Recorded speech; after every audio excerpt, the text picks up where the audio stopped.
ये कहते हैं कि बहुत महंगाई हो गई। महंगाई हुई है। मेरे पाकिस्तानियों, इस पे कोई शक नहीं कि महंगाई है। सारा वक्त मैं ये सोचता हूं कि किस तरह मैं अपनी कौम के ऊपर से बोझ उठा सकूं, और मैं अपने उन लोगों को जो हमारे सहाफ़ी बरादरी के लोग हैं, मैं एक सिर्फ आपसे दरख्वास्त करता हूं कि जब आप बताते हैं महंगाई है, तो ये भी बताएं कि ये महंगाई क्यों है।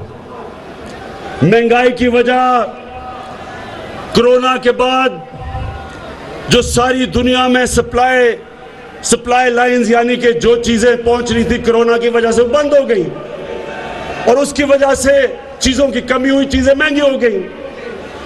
आज पेट्रोल चंद भी 8-9 महीने पहले $40 का जो पेट्रोल था वो आज $90 पे पहुंच गया। इसका हम क्या करें? पेट्रोल हमें बाहर से मंगवाना पड़ता है। हमने सारे अपने ड्यूटीज और टैक्सेस कम कर दिए ताकि लोगों पे बोझ ना पड़े। हर महीना हुकूमत को टैक्स कम करने का, ड्यूटीज कम करने का 70 अरब रुपए का नुकसान होता है, लेकिन हम क्योंकि लोगों पे बोझ ना पड़े हमने उसको कम कर दिया। हम नुकसान ले रहे हैं, और इंशाअल्लाह अभी और भी आपको चीजें बताएंगे कि कैसे आपके ऊपर बोझ कम कर सकते हैं। दूसरा, जरा ये सुने, पाकिस्तान में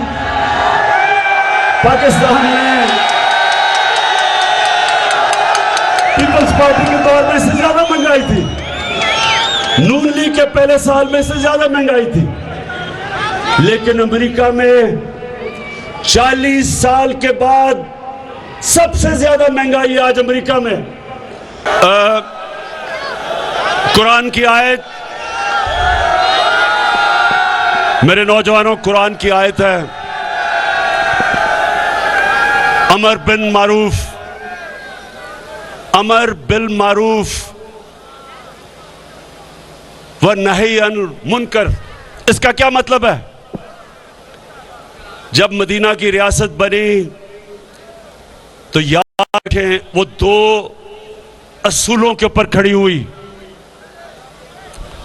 एक था इंसाफ, कि नबी सल्लल्लाहु अलैहि वसल्लम ने कहा कि तुम्हारे से पहले बड़ी कौमें बर्बाद हुई, जिधर जब छोटा चोर चोरी करता था तो उसको जेल में डाल देते थे, लेकिन जब बड़ा डाकू चोरी करता था उसको आपका निजाम नहीं पकड़ सकता था, कौम तबाह हो जाती है।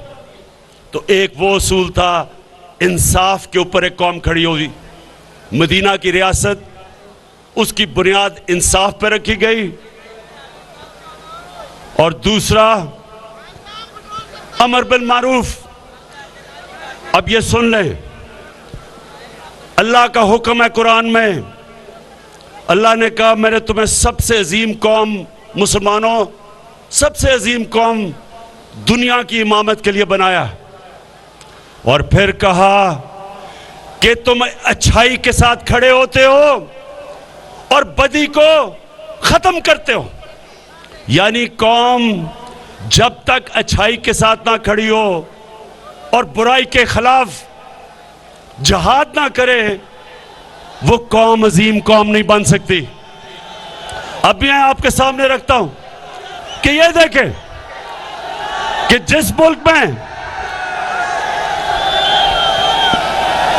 एक लीडर जो अपने आप को लीडर कहता है, अगर चोरी का पैसा छुपाने के लिए मकसूद चपरासी के पास 4.25 अरब रुपया रखता है और उसको बजाय कौम उसको जेलों में डाले, वो उसके ऊपर उसको लीडर समझती है, उसको तकरीरें करवाती है, वो कौम आगे नहीं बढ़ सकती। मौलाना रूमी ने भी ये कहा कि कौम तब तबाह होती है अच्छे बुरे की तमीज जब खत्म हो जाती है। वो जो भगौड़ा बाहर बैठा हुआ है, कई सहाफियों ने कहा जनाब उसको तकरीर करने का मौका दिया जाए।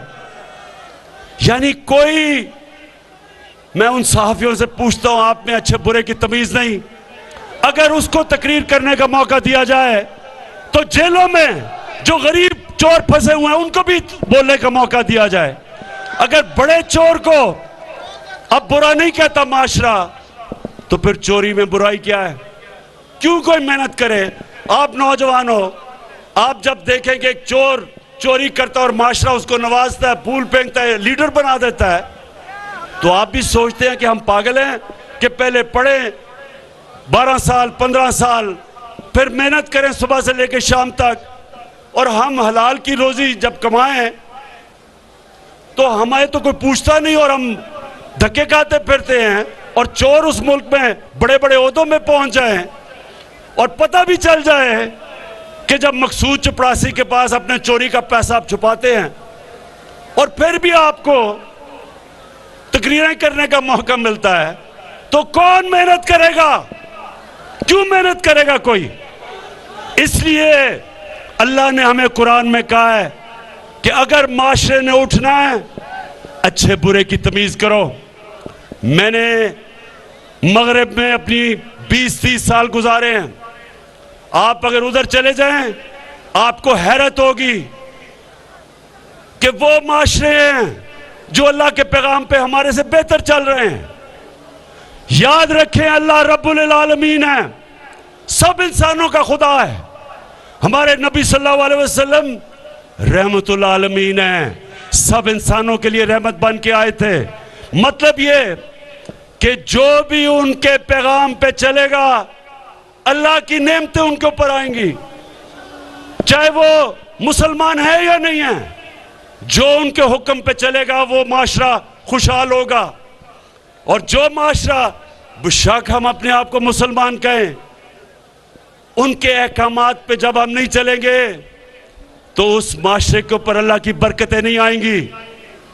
इसलिए मेरी इन चोरों के साथ जाती दुश्मनी नहीं है, लेकिन मैं अपने मुल्क को एक अजीम मुल्क बन के देखना चाहता हूं, इसलिए मैं इनका मुकाबला कर रहा हूं।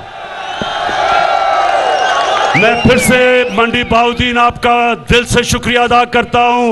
मैं अपने MNAs MPs सबका शुक्रिया अदा करता हूं, और इस शानदार जलसे का मैं इसलिए आपका शुक्रिया अदा करता हूं कि आपने हमेशा, मैं पहले भी आया था इलेक्शन से पहले, हमेशा आप मेरी हौसला अफजाई करते हैं। आपका बहुत बहुत शुक्रिया।